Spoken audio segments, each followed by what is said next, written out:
Welcome to Lessons for Life 24/7. I have with me on the line Triple T. Triple T, it's a pleasure to speak to you again.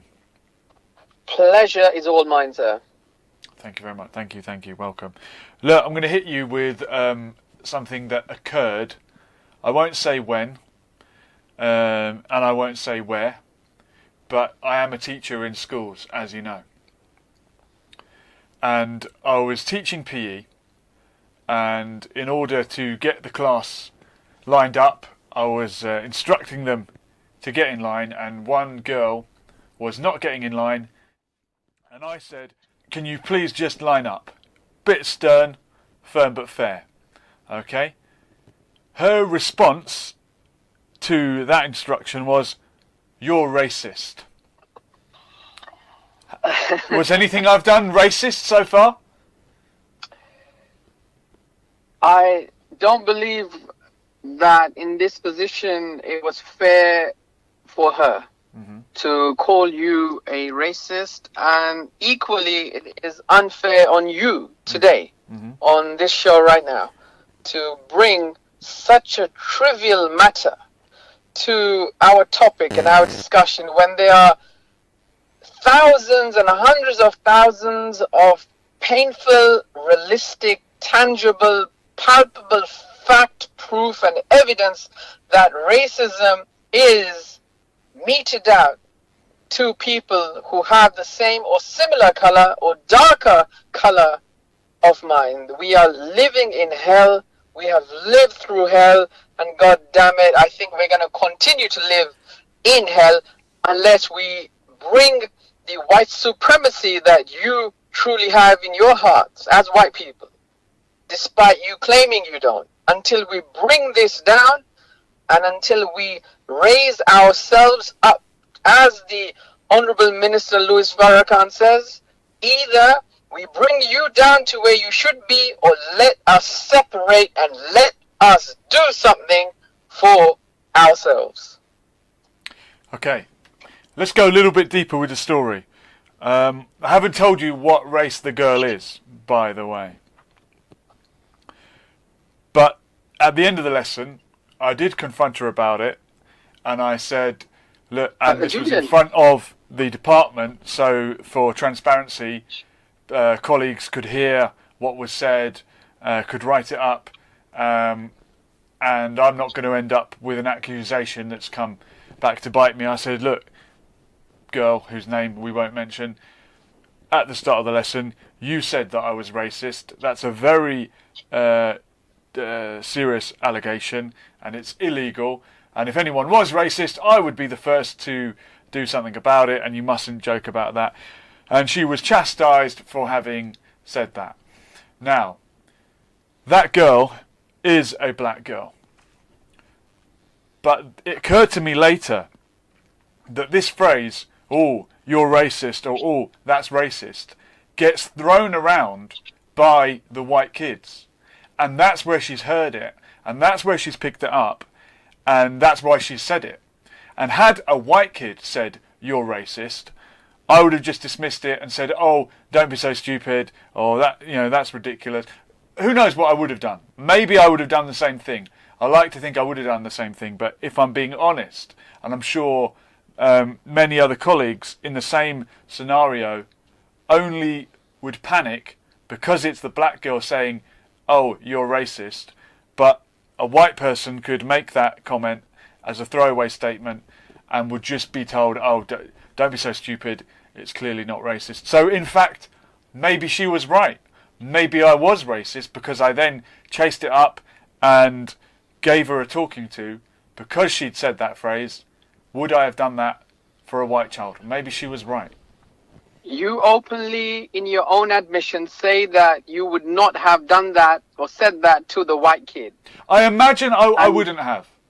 When the phrase does get thrown around, I do always pick up on it and say, look, we mustn't throw that around. It's a serious word. It's not something to be joked about. I always make that clear. But I don't think I would have taken it to the extent that I did because a black girl in front of witnesses had said, "You're racist." I immediately, not panicked, but I wanted to I wanted to clear the matter up in a way perhaps I wouldn't had it been a white child. You cannot deny, sir, the undeniable, irrefutable fact, proof, history that white people have been oppressing brown, black, red, and yellow people. Now today, years later, the children of those victims stand here before you. And they stand in your class. And they stand everywhere in everyone's class. And as the Honorable Minister Louis Farrakhan says, the miseducation that you give them is something that needs to be demolished and needs to be dissipated. You are teaching them by your own admission on this show, and your viewers and your radio listeners that you have witnessed yourself admitting to the fact that you would not treat white kids in this way. Now, if you as a qualified teacher would treat a black kid, a brown kid, a white kid differently, then that's saying something about you, and that's saying something about others who are your colleagues and who teach our youth.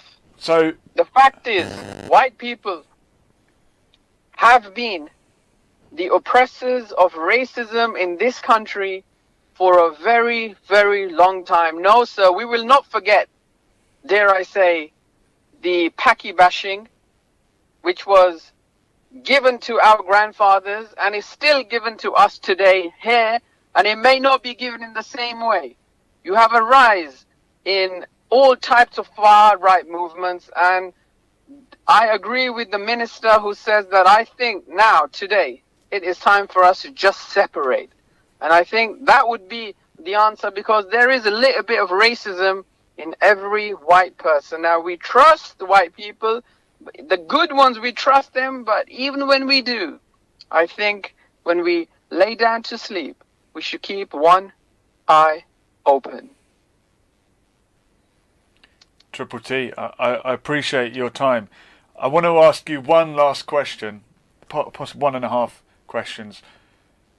What is the correct response when someone, whether black or white, alleges racism when it's not racist, in a joking, sarcastic sort of way, and they abuse the term racism? Doesn't that dilute the real crime of racism, and shouldn't we challenge that?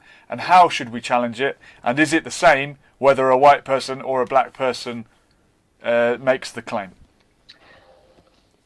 Firstly, let me be open and let me just be frank. When your producer asked me to come on to speak to you, they said to me they will be asking me on the topic of racism.